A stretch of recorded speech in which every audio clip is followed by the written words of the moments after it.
Dan's ankle was thankfully much better by Monday, and as he sat eating breakfast that morning, he felt relatively cheerful as he considered the last few days. His good deeds spreadsheet had a whole new crop of entries, acting as tiny individual validations.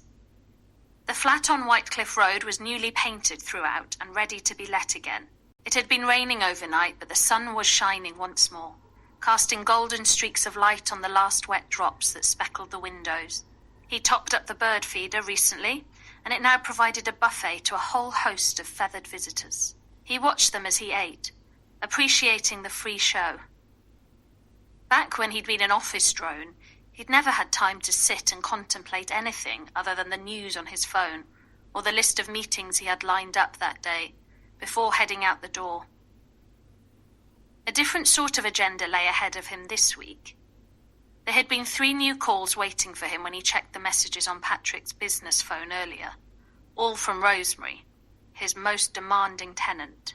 Apparently her burglar alarm had started flashing at 6 o'clock that morning and still hadn't stopped. It almost certainly meant that the battery was on its way out and needed replacing.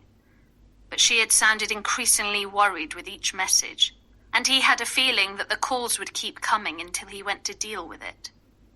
That was first on the list.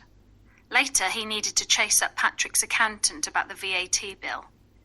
He cringed anew as he remembered Zoe asking, all innocence, about dodgy payments from Patrick's account. He was pretty sure he'd managed to bluster through a response without arousing her suspicions, but nevertheless, it had felt a perilous moment before he'd eventually twigged that she was joking.